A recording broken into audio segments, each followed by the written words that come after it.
मेरा नाम शीतल है। मैं एक गांव में रहती थी। मेरे दो भाई थे और एक बहन भी थी और मेरे पिता एक डॉक्टर थे।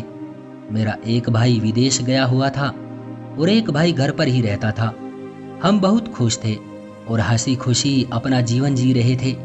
गांव में बहुत शांति थी। मैं कॉलेज में पढ़ रही थी और परिवार में सबसे छोटी थी। मेरे भाई प्यार और स्नेह के साथ रहते थे। मेरी बहन की शादी हो गई। हम बहुत खुश थे। मेरे जीजा जी भी एक डॉक्टर थे। मेरे भाई हम दोनों बहनों से बहुत प्यार करते थे, इसलिए जब मेरी बहन की विदाई हुई तो मेरे दोनों भाइयों का रो रो कर बुरा हाल था। बहन के बाद मम्मी ने भाई को बोला कि अब तुम भी शादी कर लो, घर में बहू आएगी तो थोड़ी चहल पहल होगी। लेकिन भाई ने साफ साफ मना कर दिया। फिर मेरे पिता ने एक दिन कहा कि मेरा एक दोस्त है, उसकी बेटी बहुत अच्छी और सुलझी हुई लड़की है, तुम उसको एक बार देखाओ, फिर हम आगे बात बढ़ाएंगे। लेकिन अभी भी भाई ने साफ मना कर दिया और कहा कि मैं अभी 1 साल के लिए बाहर जा रहा हूँ, जब मैं वापस आऊँगा तो फिर मैं शायद शादी कर लूँगा। भाई की बात सुनकर पापा ने बोला कि हम एक बार लड़की दिखाते हैं और अगर हमें पसंद आएगी तो अभी मंगनी करके 1 साल बाद का कोई अच्छा सा मुहूर्त देखकर शादी पक्की कर लेंगे, और अगर तुम्हारे दिल में कोई लड़की है तो भी हमें बता दो, हम उसके घर तुम्हारा रिश्ता लेकर चले जाएंगे, क्योंकि हम अब ज्यादा इंतजार नहीं कर सकते। जब मम्मी पापा ने भाई पर ज्यादा जोर डाला तो भाई मान गए और बोले अच्छा ठीक है, जैसा आपको अच्छा लगे आप करो।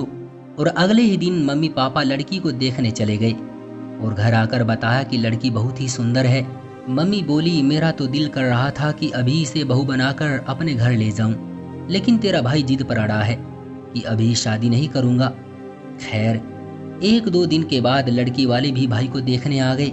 मेरा भाई अच्छा था, बाहर विदेश में इनका अच्छा खासा काम था, बहुत अच्छे पैसे भी कमाता था, तो लड़की वालों का मना करने का तो सवाल ही नहीं बनता था। और ऐसा ही हुआ, उन्हें भी भाई बहुत पसंद आए और कुछ दिनों के बाद मंगनी का दिन पक्का कर दिया गया और हमने खूब धूमधाम से भाई की मंगनी की। ऐसा लग रहा था जैसे भाई की मंगनी नहीं बल्कि बारात का दिन हो। खैर हम भाभी के घर पहुंच गए और कुछ देर बाद अंगूठी की रस्म पूरी की गई। सबने खूब बधाई दी और हम खाना वगैरह खाकर अपने घर आ गए।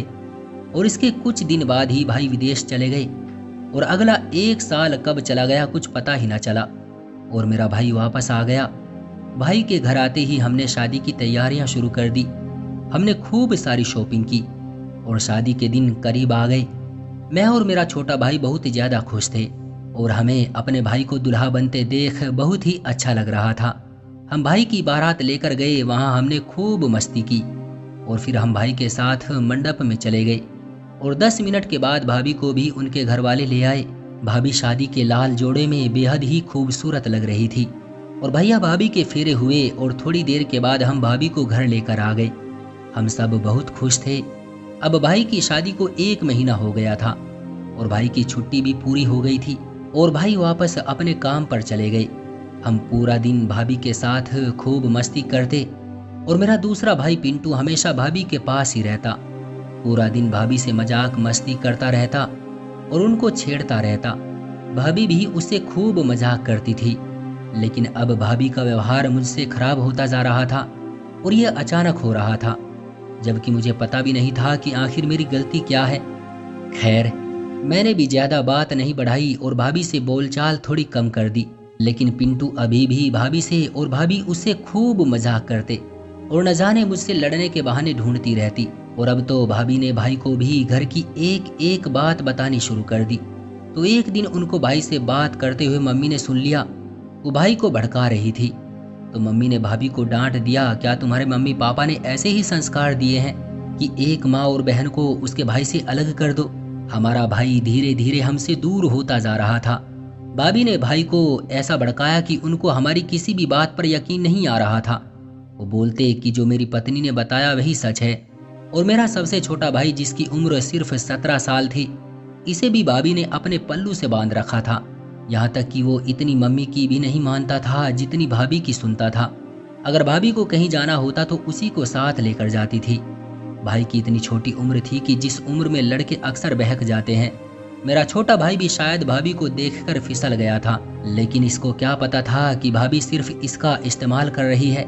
मैं जब भी अपने भाई को देखती थी तो वो अक्सर भाभी के कमरे में ही घुसा रहता था और मेरी भाभी भी उसे हर वक्त अपनी बगल में बैठा कर रखती थी। उनको देखकर ऐसा लगता था कि जैसे भाभी और देवर नहीं बल्कि पति पत्नी हो। मेरी रात में आंख एक बार टॉयलेट जाने के लिए जरूर खुलती थी।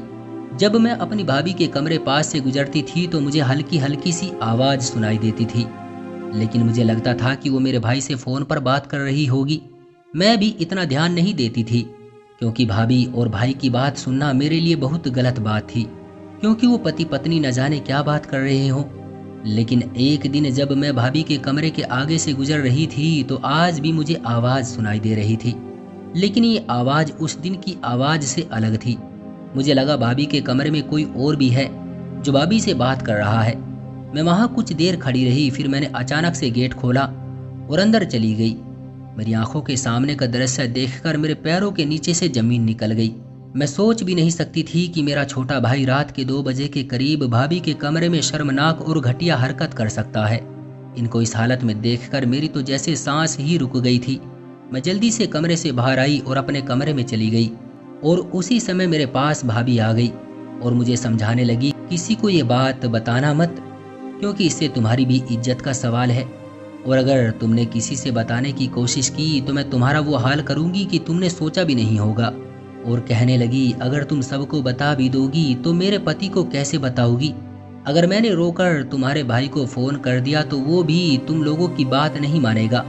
भाभी की ये बात सुनकर मुझे सारी रात नींद नहीं आई और सुबह होते ही मैंने सारी बात मम्मी को बता दी।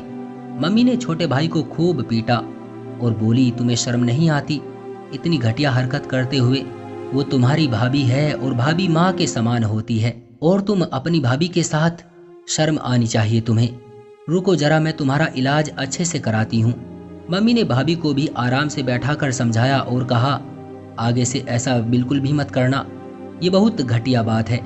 मम्मी ने बड़े भाई को इस बारे में कुछ नहीं बताया, वो चाहती थी इसका घर बसा रहे, और मम्मी ने सारी बात पापा को बताई। पापा भी ये सुनकर आग बबूला हो गए और भाई को मारने के लिए उसको ढूंढने लगे। खैर बड़ी मुश्किल से मम्मी ने उन्हें रोका और कहा, इसे दूसरे शहर किसी काम से भिजवा दो, क्योंकि ना तो ये घर रहेगा और ना ही आगे से कुछ ऐसा होगा। पापा ने कुछ दिनों बाद ही छोटे भाई को किसी जानने वाले के साथ बाहर भेज दिया। उधर भाभी ने मेरा जीना हराम कर दिया। वो मुझसे बदला लेना चाहती थी।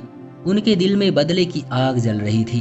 वो अब सोच रही थी कि वो इस घर की व्यवस्था को किसी तरह नष्ट कर दे। भाभी ने मेरे छोटे भाई को अपने वश में कर रखा था। अब वो अपने पति से इतनी बात नहीं करती जितनी बातें मेरे छोटे भाई से करती थी। सारा दिन मेरे छोटे भाई से वीडियो कॉल पर बात करती थी और फिर मेरा छोटा भाई भी जो कमाता वो सब भाभी के खाते में डाल देता। एक बार पापा को थोड़े पैसे की जरूरत थी। पापा ने सोचा कि क्या बड़े बेटे को परेशान करूं, उसके अपने भी खर्च होते होंगे, इसलिए पापा ने छोटे भाई से ही पैसों को बोला। तो उसने साफ साफ मना कर दिया कि मैं आपको पैसे नहीं दूंगा। ये सुनकर पापा क्रोधित हो गए। ये किस स्वर में बात कर रहा है? हमने इसके साथ ऐसा क्या किया है? खैर बड़े भाई को जब ये बात पता चली कि ये ऐसा बोल रहा है तो भाई ने पापा को पैसे भेजे और बोला कि मैं इससे बात करूंगा कि ये ऐसा क्यों कर रहा है। फिर जब भाई ने पता लगाया कि वो पैसे कहाँ भेज रहा है तो पता चला कि वे सारे पैसे भाभी के खाते में भेज रहा है। भाई ने मम्मी से जब ये बात बताई तो मम्मी को भी गुस्सा आ गया और उन्होंने सारी बात भाई से बता दी और कहा कि अपनी पत्नी को समझा लो वरना तुम्हारा घर बर्बाद हो जाएगा। भाई भाभी से तो क्या पूछते, मगर वे तो उल्टा मम्मी के पीछे ही पड़ गए और कहने लगे कि तुम लोगों ने उस पर इतना अत्याचार किया है, वे क्या कम है जो तुम अब उस पर झूठे आरोप भी लगा रही हो। वो दिन रात रोती रहती है और रो रो कर सारी बात मुझे बताती है। आप लोगों को थोड़ी भी शर्म नहीं आती? आप सब इसके साथ इतना बुरा व्यवहार क्यों कर रहे हो? इतने घटिया घटिया इल्जाम लगा रहे हो? थोड़ी सी तो शर्म आनी चाहिए। मम्मी भाई की ये सब बातें सुनकर चुप हो गई और रोने लगी और बोली कि मेरा बेटा आज मेरी बातों पर भी यकीन नहीं कर रहा। आज वो मेरे हाथों से निकल गया है और वो अपनी पत्नी का हो गया है और मुझे लगने लगा कि जल्द ही हमारे घर का विनाश हो जाएगा, क्योंकि मेरी भाभी कोई भी ऐसी कसर नहीं छोड़ रही थी जिससे मेरा भाई मेरे मम्मी पापा के खिलाफ न भड़क रहा हो। 1 साल बाद भाई घर वापस आ गया। अब घर में रोज लड़ाई रहने लगी। भाभी रोजाना भाई को किसी न किसी बात की चुगली कर देती और भाई मम्मी से लड़ने लगता और भाई से बोलती कि मुझे अब इस घर में नहीं रहना है, मुझे एक अलग घर चाहिए, भले ही किराए का क्यों ना हो, मुझे अब इस घर में बिल्कुल भी नहीं रहना। भाई बोलने लगा, आप सबने मेरी पत्नी का जीना मुश्किल कर रखा है। लेकिन भाई को क्या पता था कि भाभी इतनी चालाक और घटिया औरत है। इस घर में तो हम सब रहते हैं, अगर कोई बाहर से आता है तो उससे पूछ लेते हैं। अगर भाभी अलग घर में रहेगी तो भाई के जाने के बाद अपना मुंह काला करेगी और उसको कोई रोकने वाला भी नहीं होगा। मम्मी पापा ने भाई को बहुत समझाया, लेकिन भाई के सर पर तो भूत सवार था और उन्होंने किसी की एक न सुनी और सबसे लड़ाई करके भाभी को अलग ले गए। और जो भाभी ने चाहा फिर वैसा ही कर दिया। अब भाभी को कोई रोकने टोकने वाला नहीं रहा। भाई भी वापस अपने काम पर चले गए और छोटा भाई घर वापस आ गया। और आए दिन हमें कोई ना कोई बताता रहता कि आज हमने वहाँ किसी लड़के को देखा है। पता नहीं वो सच बोलते थे या झूठ, क्योंकि आपस में लड़ाई हो जाती है तो अक्सर बाहर वाले ऐसे ही मजा लेते हैं। और मम्मी भी ये सुनकर सीधा भाई को फोन मिला देती और सारी बात बताती और कहती, तू मेरा बेटा है, मैंने तुझे जन्म दिया है, तुझे 9 महीने अपने पेट में रखा है, फिर भला मैं तेरा बुरा कैसे सोच सकती हूँ, और तेरा घर बर्बाद करके मुझे क्या मिलने वाला है। खैर मम्मी के बहुत ज्यादा समझाने पर भाई को बात समझ आ गई और वो किसी को बिना बताए घर आ गए। और रात में अचानक अपने घर गए जहाँ भाभी रहती थी और दरवाजा खटखटाया तो भाभी ने दरवाजा खोला और भाई को अपने सामने खड़ा देख उनके चेहरे का रंग पीला पड़ गया और बोली, तुम कब आए, बता तो दिया होता। भाई जब अंदर गए तो वहां मेरा छोटा भाई था। छोटे को देखकर भाई को मम्मी की बात पर थोड़ा यकीन हुआ और उन्होंने एक प्लान बनाया कि वो भाभी को लेकर ससुराल जाएंगे और उनके पीछे घर में खुफिया कैमरे लगवा देंगे। उन्होंने ऐसा ही किया और फिर देर रात तक भाई घर आ गए और भाभी को बताया कि वो 10 दिन के लिए ही घर आए हैं और फिर चले जाएंगे। लेकिन भाई अगले 3 दिन में ही भाभी को बोलकर कि मैं जा रहा हूँ अपने दोस्त के यहाँ चले गए और भाभी को कैमरों से फोन पर देखने लगे और उन्होंने देखा कि जो मम्मी ने उन्हें बताया था वो बात बिल्कुल सच थी। भाई अगली सुबह ही घर गए और भाभी को घर से निकाल दिया और कहा कि कल तक तुम्हारे घर तलाक के पेपर पहुंच जाएंगे।